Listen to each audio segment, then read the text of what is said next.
and welcome to the Roughneck Minute, a Movies by Minute podcast where we go over the movie Starship Troopers 1 minute at a time. I'm your host, Johan.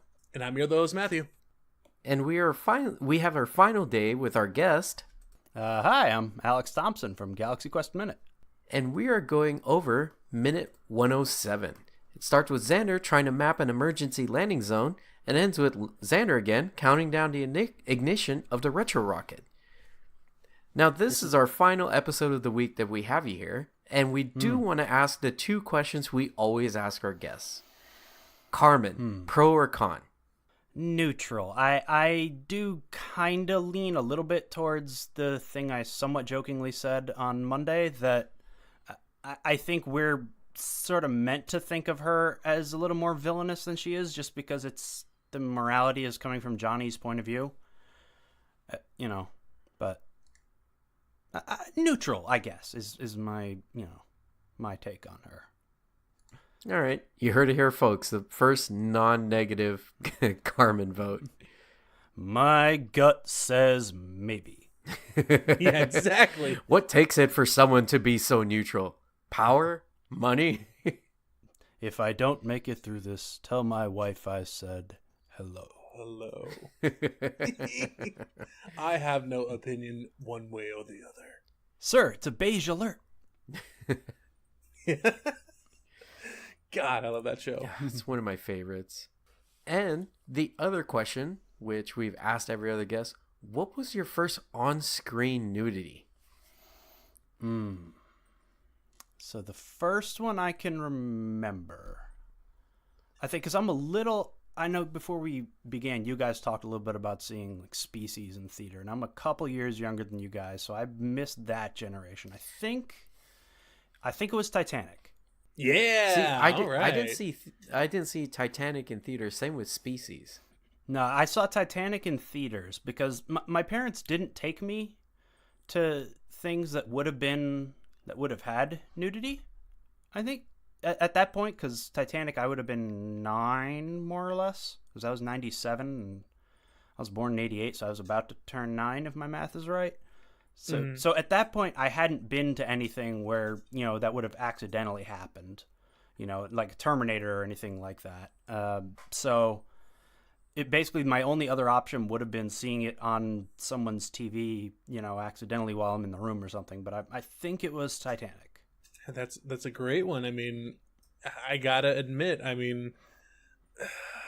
as a young kid, the VHS version of Titanic got a lot of play on that particular scene. Well, what's the thing that like Blockbusters and video rental places used to say, that the part of Basic Instinct where Sharon Stone opens her legs was always worn out on every tape.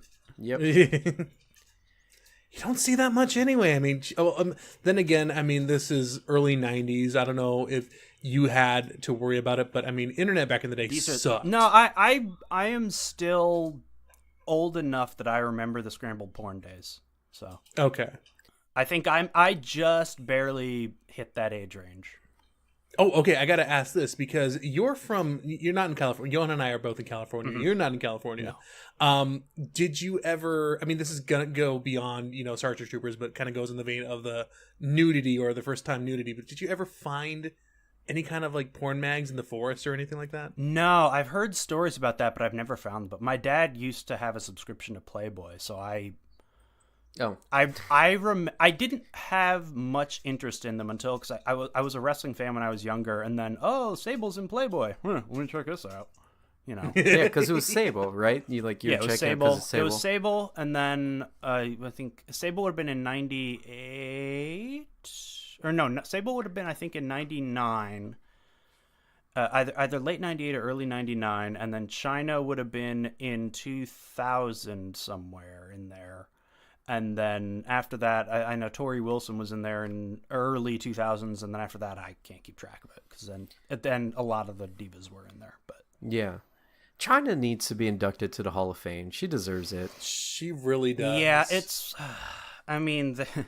the hypocrisy or the double standardedness of them.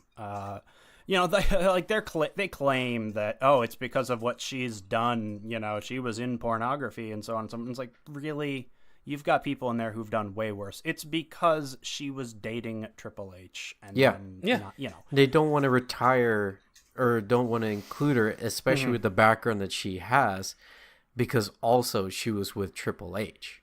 You know, it just I think if she wasn't with Paul, it wouldn't have delayed this, where she's probably going to be overlooked for a long time before she's finally inducted. Did I see correctly that the Dudley Boys are being enshrined this year? Yep. And Okay, same so with then that's Ivory. Especially shenanigan-y because Bubba Ray Dudley's been in something or other to that effect. Yeah. Yeah. So what I think they might do, as someone suggested this a while ago, the workaround basically is going to be they'll induct DX. And so technically she's in, but, you know, we don't have to, like, literally dignify her, you know, that sort of a thing.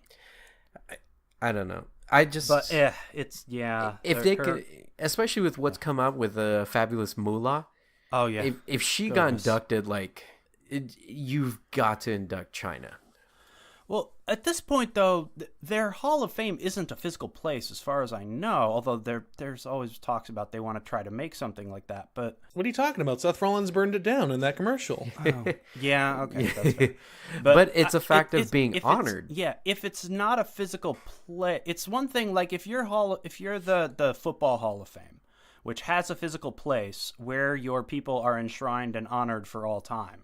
You know, they essentially, like, more or less revoked O.J. Simpson's Hall of Fame. They, like, took his statue down and everything in Canton because they're like, you know, we don't want to have to look at him when we come here. You know, the WWE doesn't have a building, so essentially you can just, like, stop mentioning Moolah and then you don't, you know, you can kind of write her out of history in a way.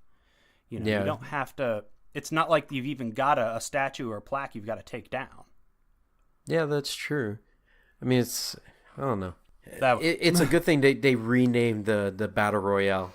And hopefully they find somebody else to honor it with, because she definitely didn't deserve it. To those that haven't Googled Fabulous Moolah, please do, because she has a long history of pimping out, literally pimping out up-and-coming female talent and just shicing them out of money.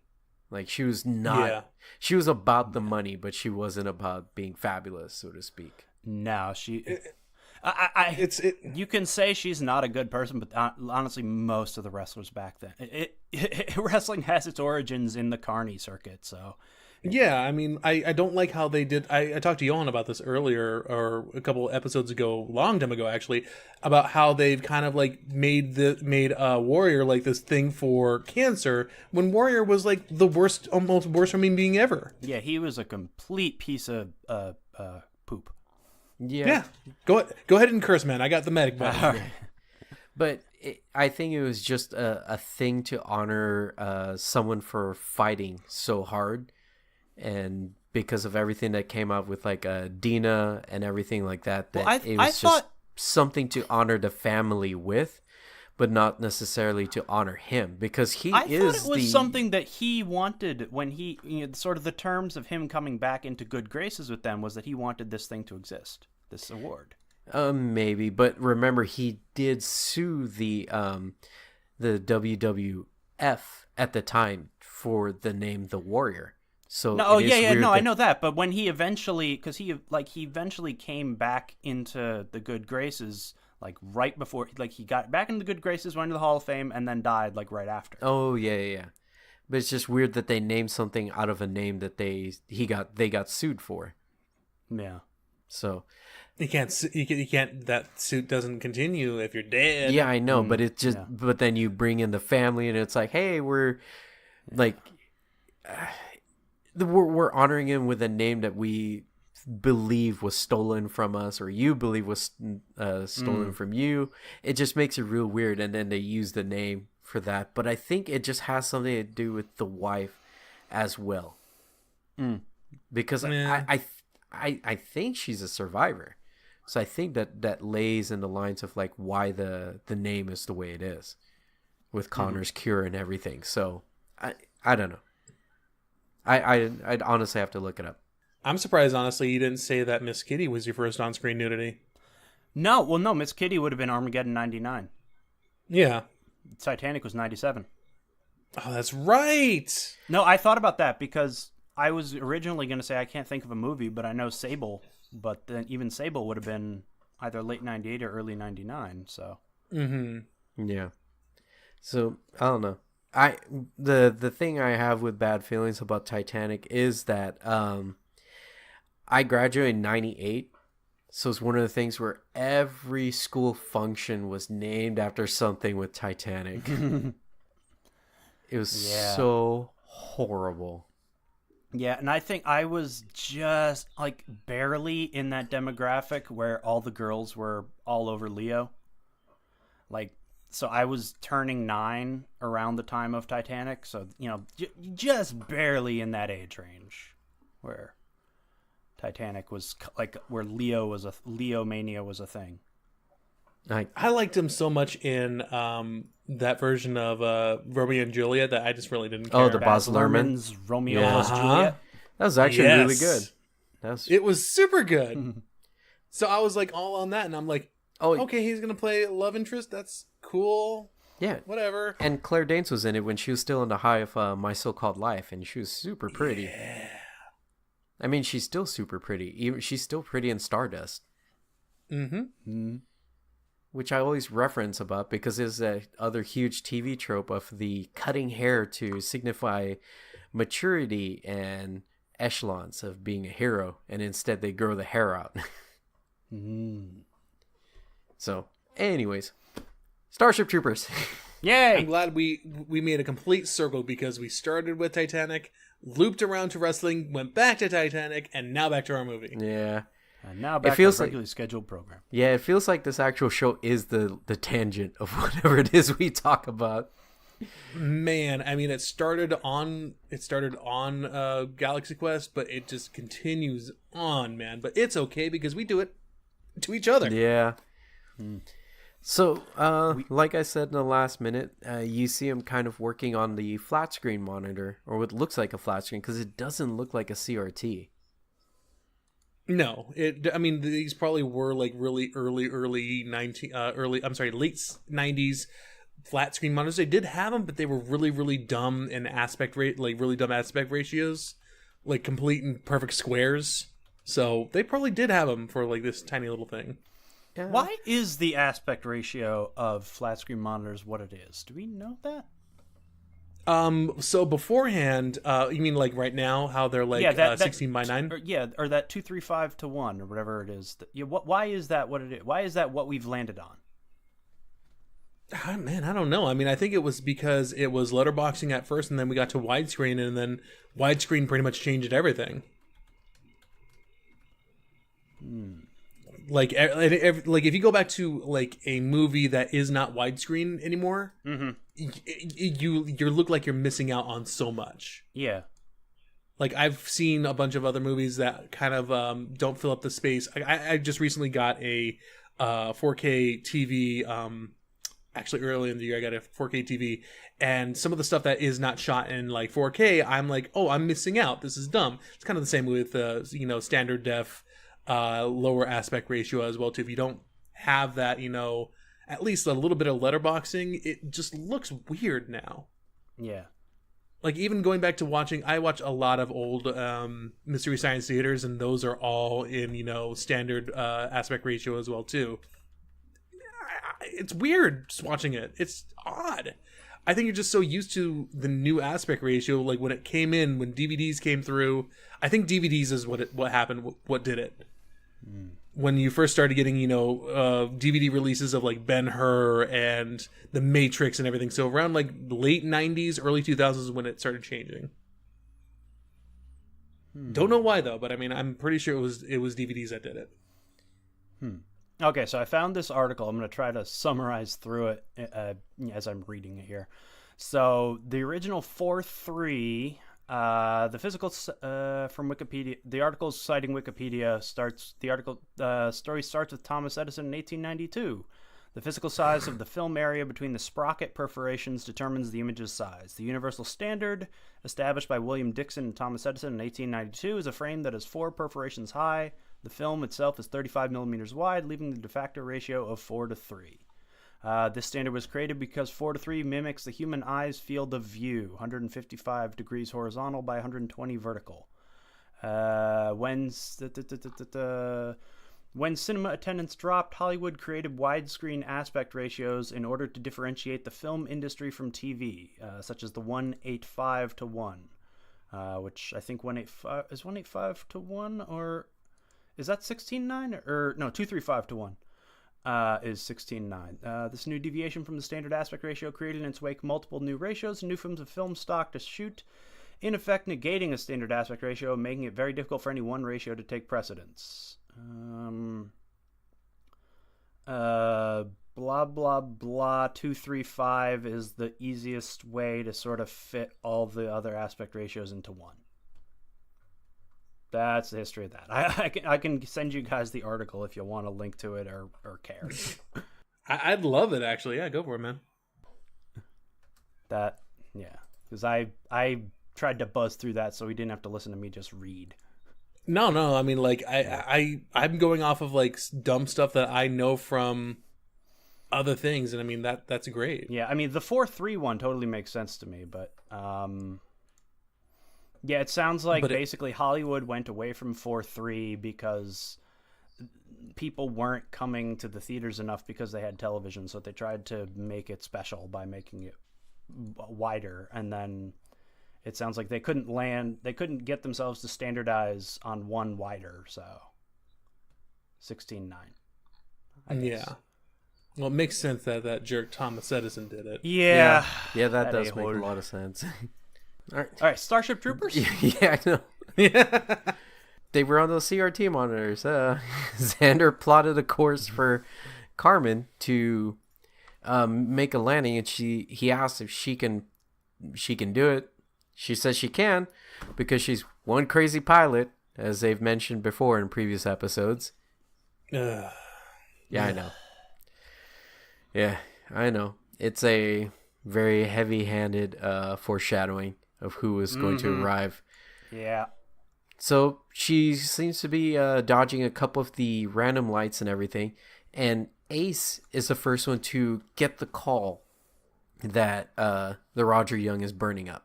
So here's the thing that was also different about the original screenplay. So when they're meeting the recruits, right after they meet the recruits and we go to the Roger Young, a bigger Viking actually shows up. Oh. And it goes into the point where the kind of like where they're climbing up right now, there's supposed to be one gigantic Viking, like bigger than the others, like a lot bigger, to look over all the other Vikings that landed and all their troops, and it becomes kind of like the fleet commander, like who's basically going to be coordinating all the landing sites and everything. And who happens to step out is Xander. Xander's supposed to be out here with them, finding out that the Roger Young blew up. Oh, okay. So it's kind of like a big AWAC version of Viking. That's kind of cool. Yeah.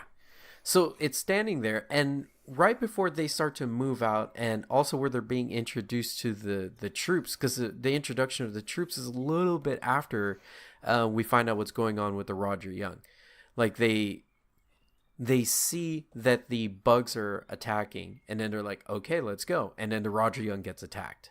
So there's supposed to be a little bit of a skip of going back and forth of kind of like to keep the timelines close instead of this happens, now this is happening type of thing. They're bulldozing all the bodies from the outpost because they landed on the outpost of where their last campaign was. And when they're pushing all the bodies aside, and Rico has now inherited the Roughnecks, you're supposed to see Rashek's body being bulldozed into a mass grave. Jeez. Along with all the other bugs. So Xander steps out. He says he's the commander. He deserves the highest spot. because the Roughnecks are supposed to be standing at the highest point to try and see where they're supposed to go. So Rico goes like, okay, whatever. Like, you're the ranking officer. It's not like the same confrontation they had in that where they got the tattoos and everything. Like, Rico's actually respecting officers at this point. Like, he's just like, all right, whatever. I'm just going to take my troops over here then. So they stand over there, and the bugs start to attack, and it creates tremors on the ground that the giant Viking rolls over and destroys all the other Vikings. Whoa. It's supposed to be that big of a Viking. And then Xander's supposed to be like the only one from that fleet that's kind of left now. So they get into like some little skirmish, and then they give Xander the armor from the dead bodies, so he's never in a marauder. So like everyone that's been pushed into mass graves because that Viking toppled over, he gets the jump boots, like a left jump boot from this body, a right jump boot from this body, this armor, etc. And he's supposed to be marching with everybody towards Bug City at this point. Yeah. Have you ever seen Starship Troopers 3 at all? No, I haven't. I have not seen 3. Okay, well, in 3, they have the Marauders in there, but they're giant mechs. Okay. Kind of like Battletech, or not Battletech, Mech Warrior kind of suits. But in the anime, in the book, and pretty much in any other iteration of Starship Troopers, they're supposed to be kind of like an exoskeleton suit. So it'd be like a hard suit, but also armored, have jump boots, have jump pack and everything. It's supposed to be a lightweight version of like it's basically just an exoskeleton suit. It's supposed to be really lightweight and really movable around, but in the eventual movies they got really weird with it. So I mean, that makes kind of cool sense. Well, I mean, like, that's the thing too, like, I would think that they would be repurposing those suits anyway. They'd, take out the people in them unless the suit itself is too damaged to salvage. You take the suit itself, repurpose it, give it to the armorers and put someone else in it. Yeah, supposedly they couldn't do that because the Viking landed on that mass grave. Oh, okay. Like, it's supposed to be gigantic. Well, I mean, so you do that before you put him in the mass grave, though. You don't put him in the mass grave and then go crawling around trying to find, Marauder parts. No, but like so they're bulldozing. Like, here's the all this, okay, point A is where they're gathering all this stuff up.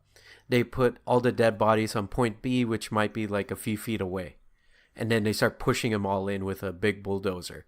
But then the Viking kind of rolled over everything, and since they're kind of close to each other, that gigantic Viking rolled over all the parts, etc.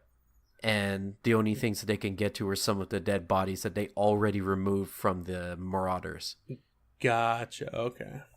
So Xander's kind of the one that puts himself in this situation where he has no Marauder, but now he has to suit up like the rest of the Roughnecks here. Good for him. Yes. He needs to. Yeah. So that is one of the differences that they had in the screenplay, was Xander was never on that ship, and that's how they justified Deledier kind of being alive for a moment. But she does have a busted leg. And Carmen's supposed to be kind of flying blind to try and find a landing spot because her partner's incapacitated and she doesn't quite know where she's going, and she's just trying to zero in on whoever she can, which is where the operation is. So, okay. A little bit different. It's just we just noticed a lot of differences because the writer actually read the book and Verhoeven did not read the book because he found it boring. Verhoeven read like 2 chapters or something and said, "This sucks." Yeah, he got depressed, is what it was, and then he decided not to read it anymore and just went with had the writer Eddie tell him Neumeyer's. what happens. Yeah, he had Eddie Neumeyer tell him what happened. He was like, okay, well, I'm going to change this part. I'm going to change this part and change this part. And the original screenplay of the movie was called like Bug Hunt at Outpost 9. So I the thought it was whole entire Whiskey outpost Outpost. scene. No, it's Bug Hunt at Outpost 9, I believe. Yeah, no, I thought it was Bug Hunt at Whiskey Outpost.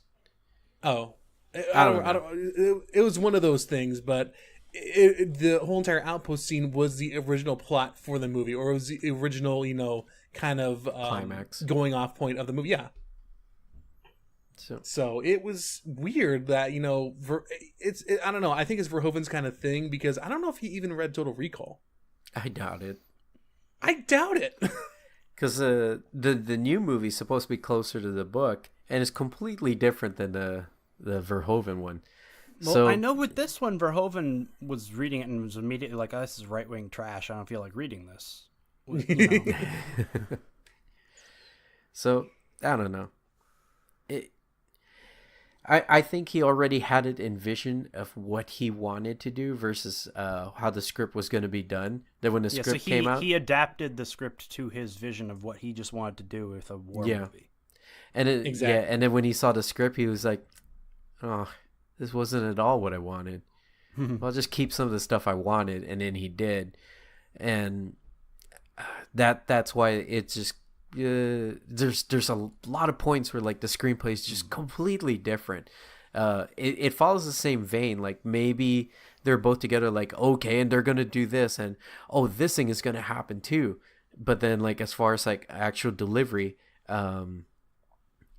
that's where it just changed. Oh no! So I noticed. You remember in the last couple minutes when we saw the first when we saw the new recruits, and they had the little girl who had the medic papoose kind of looking thing. Yeah, we see her in the background. There's another. That looks like her, isn't it? She's just wearing. No, it's a dude. It's a dude. What? Yeah. Oh yeah, it is. It's a dude wearing the same papoose.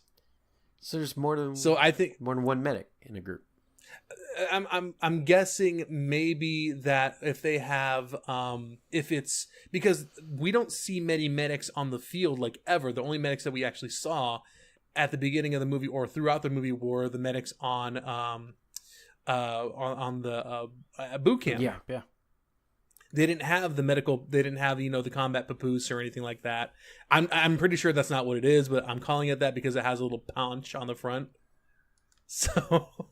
But yeah, I mean, I think this may be like the medical or the corpsman uniform is that little papoose. Yeah, that's such a weird word. It looks like papoose. like Kevlar weave versus like Kevlar plates that everybody's wearing. Yeah. So, but it also looks like it has like tons of space for like mole attaching stuff too, so you can have like a bunch of like little tiny attachments for like medical supplies and whatnot. You know what I think it is? They can bend over. Because everybody has plates, it would make it more difficult to bend over to tend to somebody. But if you have that weave, you can easily bend over without any obstruction. That makes a ton more sense. Looks like right before it ends, they're trying to see if the ship's breaking atmo, and they can visibly make eye contact with the exact ship. And Xander starts to make his countdown, and it goes off right at the end of the minute. Mm-hmm. And he calls the rockets retro rockets. Is that an actual term, like retro rockets for reverse? Yes. Okay. Because you're going retrograde, basically. Retrograde means okay. So that's the whole word. Okay. That's the slow the ship down rockets, right? Yes. Yeah. Yeah. So like some ships do have that. It's Soyuz. There it is. I'm trying to think of that word. Soyuz rockets. Whenever they land in Kazakhstan, they actually have retro rockets that go off seconds before they hit the ground to kind of cushion the fall, because they still come in at maybe like 6 to 5 meters per second, which is still kind of hard. Mm-hmm. And they fire these retro rockets to slow down their descent and make the landing a lot softer. But yeah, retro rockets are definitely a thing. They just weren't really a thing in US space programs like the space shuttle. They did have like retro thrusters to deorbit it, but they never used it in the atmosphere. They would do kind of a S-turn, like they would basically turn left, then turn right to slow themselves down, but keep on like a certain course. So you would see it go left, right, but they would always kind of keep that angle of attack to keep them going down and keep the key chilled up and everything. But they never really used like retro rockets per se. But think of it like the lunar lander, like the LEM. That engine on the very bottom was a retro rocket. Okay. Yeah, sometimes I don't know as much of the space stuff as you do, Matt. I'm a dork. Yeah. Whatever, man. Oh, so I have a thing too, because I actually stopped it on the screen. These are CRTs. Really? Yes, but the screen that you can see is actually a magnifying glass or a glass to make it look flat. Oh, I remember these. So dumb, right? No, I totally remember these. They had these. Yeah. Shoot. They used to put them for arcades. Uh-huh. Like there was that extra screen where they just made it look like it was flat, and now so then if you're playing games for like Teenage Mutant Ninja Turtles or X-Men Children of the Atom, so you can actually see your character as they go over to the side of the screen. Some arcades had these. Yeah. So that's what they did. Yeah. Oh, okay. All right. That makes sense. And so I stopped it here because I'm just reading a few things on there. They have, the X coordinate, the Y coordinate, and everything, elevation on that one. They're coming out pretty darn fast, even still. But I did notice that the little kind of CG, the little computer generated terrain that they have on the screen is kind of poking out of the actual screen that they have. So you'll see you see the terrain right there is kind of like this green kind of mesh. Yeah. There's a few of it poking out right below site assessment, and then right to the left of it as well too. So the graphic itself, what they did is they put this screen, this window over that graphic, and just let it run. But there's still parts of it that were poking out. Okay. You see what I'm saying? Yeah. I'm gonna actually post it on our Facebook group to show everyone. I mean, again. They weren't worrying about people doing this thing movie minute by minute in 1997. So yeah, but we noticed it. Yeah, I mean this makes sense that they say that the side assessment's only about 74.28% because they didn't know if there was anything below the surface. They just kind of have like here's a rough geographical view of where you're gonna want to land. So can you do it? And she's like, yeah. And then she crashes right through. Oh, but that's... Well, actually, it goes up. It was at 68, then it goes to 72, and then it goes to 74. Yeah, because they're starting to assess where they're going. I'm pretty sure it's going to start mapping it out. And it's like 100%. Oh, guess what? It's empty. They're like, ah. Ah. All right. Anything else you guys want to add to this one? No, I'm good, man. I'm good. All right. So let's hear some plugs. I guess I will go first then. So yeah, you can find me on Galaxy Quest Minute. It's a podcast much like this one where we're reviewing the 1999 sci-fi classic Galaxy Quest 1 minute at a time. If you're in the far future, you may hear these two guys on there as well. So check us out on iTunes, Stitcher, Google Play, wherever you get your podcasts. Yes, please do, guys. It's one of the best movies out there that, I mean, I'm kind of jealous that they got it before we could finish our movie, or that anyone would have gotten it, just because it is such a darn good movie, and I'm pretty sure it is just a joy to go over it minute by minute. Oh, yeah. Yeah, it is. Yeah, because you guys have already gone over the miners. Which is like one of my favorite jokes. And that one actually, it's unfortunate. That joke is split between minutes. Oh, no! It is. It's split in the minute break. Oh, I think the setup and the punchline are right down the minute break. It's my God. painful. It's like one of my favorite lines. They have children? No, minors. I also, since listening to you guys, I never noticed it before, but yeah, Fred Kwan is kind of a stoner. He is, yeah. I love it. I never noticed it while watching the movie beforehand. Yeah, he loves his snacks, apparently. Yeah. Oh, something I also noticed, too, before we end this minute. Carmen's left-handed. Oh. Just because at 54 seconds, you can see her hand on the stick and presumably her right hand on the throttle. She's holding it with her left hand, and the the stick itself looks to be ambidextrous, so it can either be used by left or righties. So then the throttle would switch sides? That's what I'm wondering too, but maybe they have two throttles on each side. I don't know. Or maybe it's one of those things like guitar playing or so on, where it's easier to just learn to do it with the hands that it's kind of made for than it is to try to, it's easier to just learn to play right-handed guitar than it is to find a left-handed guitar. Yeah. It's easy. Unless you flip it over like Kurt Cobain. Yeah. Yeah, I think a couple other people also did that as well. But, maybe it's easier, especially in like a military operation. They're not going to make a special thing for you. It's probably easier for them to just train you to fly it with your offhand than it is for them to move a ship around so that you can fly with your good hand. So then I'm wondering, did the Federation just have all lefties? Ooh, and we'll end it with that. And you if you want to end it there, Matt. All right, I'll let you do so. Well, because I got to give my plugs now, because you guys can find me at AllTabMatt pretty much anywhere on the internet, from Twitch, Instagram, Twitter, or LinkedIn. I really doubt that your LinkedIn is AllTabMatt. Is it really? Oh, it totally is. Yeah, and you know what God. I put on there? You know what I put on there? I put on podcast host / editor. All right, I guess. You guys can follow me on Twitch and Instagram at JDASHD26. You can find me on Twitter at OMGIt'sJohan. You can also follow us on iTunes, Google Play, Stitcher, and Podcast Addict. Please like and subscribe us. We would really appreciate it. Visit our website at theroughneckminute.podbean.com for show notes and back episodes. You can follow us on Twitter at roughneckmin, M-I-N. You can continue the conversation on our Facebook group, The Roughneck Minute Billet. Guys, thank you for listening for this week. Alex, I want to thank you so much for being with us and doing this long marathon recording session. Just a little bit peek behind the curtain, guys. We started at 12 o'clock. It is now almost 4:30. Oh, geez. We've been recording for a little bit, about 4.5 hours, just back to back.